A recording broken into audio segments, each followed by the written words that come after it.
I am a founder of an IT company that do software testing. We perform software testing for our clients.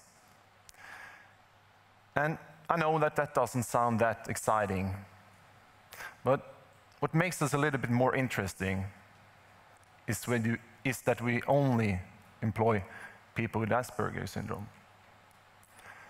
Yes, we only employ people with Asperger syndrome.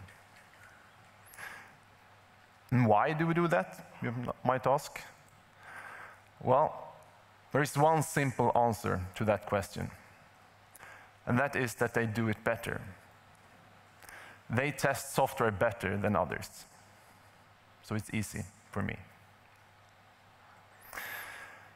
So why do they test this better? I will try to enlighten that in my talk today and explain a little bit why. But I will get back to that shortly.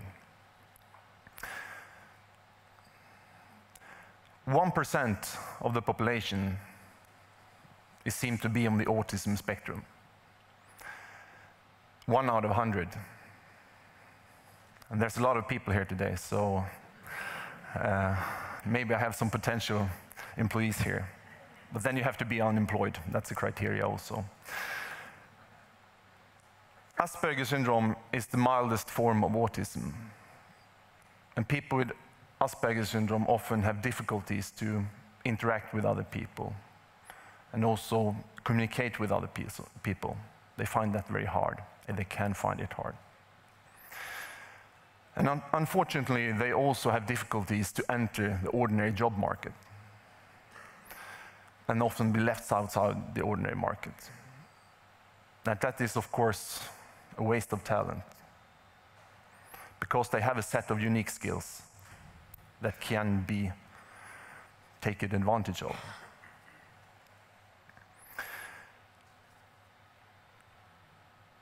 So, let me get back to the why. Why are they better? I want to share a story with you, and it goes 7 years back when I started this company. It was me and 4 people with Asperger syndrome.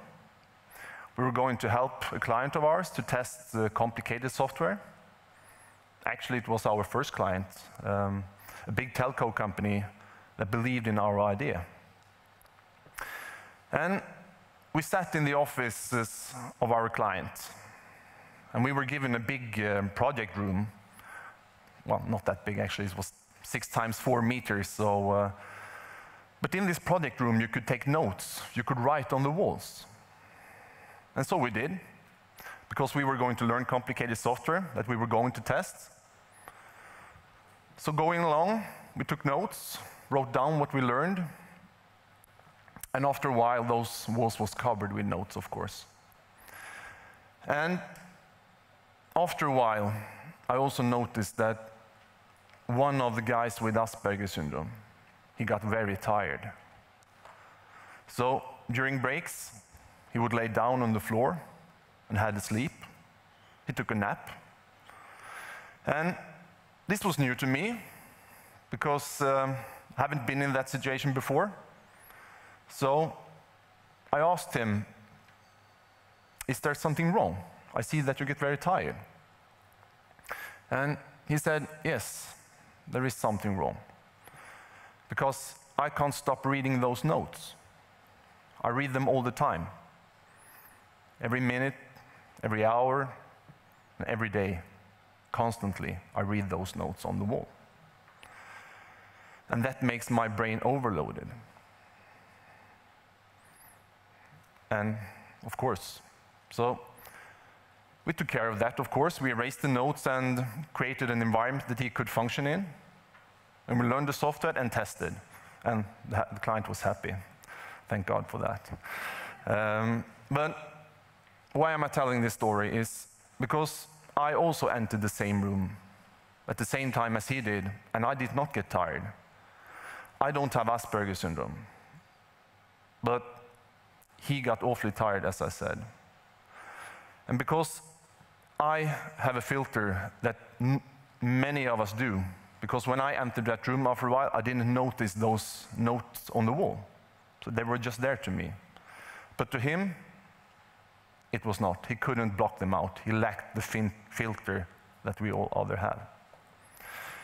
And this is, of course, a problem in his ordinary daily life, because there's a lot of impressions.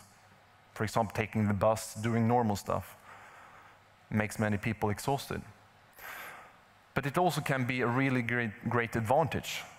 And to us, that's an asset, because if you're going to test complicated software as we do, then it's about seeing the things that others can't see. So to find a bug, an error in the software, that he's really good at, because he's lacking the filter. And many people with Asperger syndrome has enforced senses. Can be very sensible to light, sounds, smells, tastes, and all different impressions. And this is, of course, it can be, as I mentioned, something hard to get the life to go by, but also handled correctly, it also can be a real asset. And that is one example.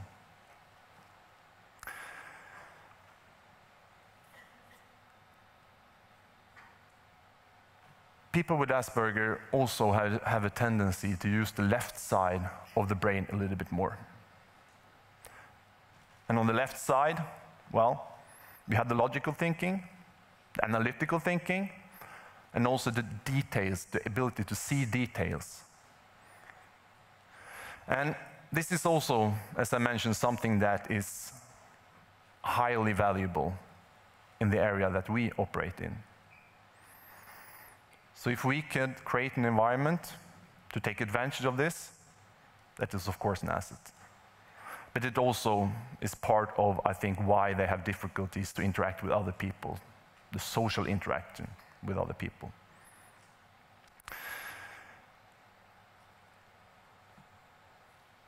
This is me, 35 years ago, 7 years old, smiling, happy, naive, still is probably.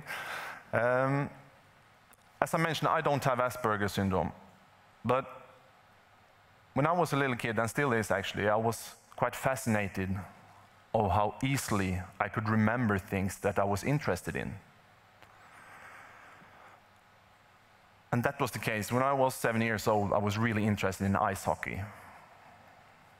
Everything to me was ice hockey. So name, numbers, different team members and everything. Read it once, and it was just there. And that was lovely, of course. And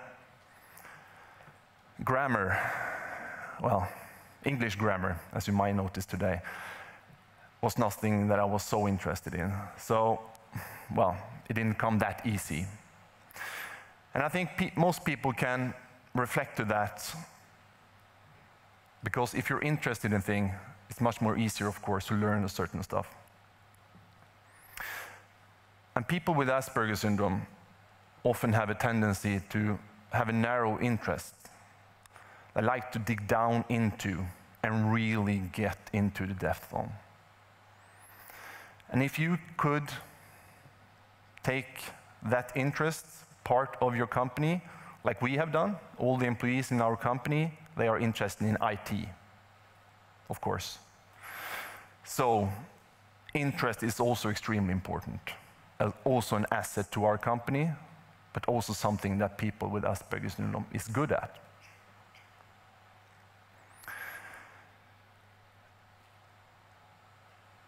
We also have to create an environment in our company that these people can function in, so they can perform their work, do a great job, and also excel in what they're doing. And as I mentioned, in terms of different people have different needs, we of course try to create an environment that is suited for those people. So our company is, of course, maybe not the ordinary IT company. We do it in our way, or the autism way, if we should put it that way. So we do things a little bit differently, we do. Not that much, but some. Our Christmas parties, of course. They are a little bit different from other companies, I guess. This is me getting my ass kicked in gaming a couple of years ago. This is what we do. We game, we eat, we drink, and we game some more, and we have fun. And this is the typical environment that is on their terms, and they like it that way. And that's why we do that. So, I hope I've given you some insight in how, and also answer the question why we only employ people with Asperger syndrome. This is some of the reasons. And why they also are better. Because as I mentioned, if you could take a person that lacks the filter, for example, also have the skills needed, the analytical thinking, the logical thinking, the ability to see the details that others can't see. If you can combine this with a great interest within the field you perform in, well, then you have the answer of that question, of course. And that is what we have done in my company. And that's why we have seen the potential within and also embraced the potential of autism. And I also would like to encourage all of you to do the same. And that is to embrace the potential of autism. Thank you.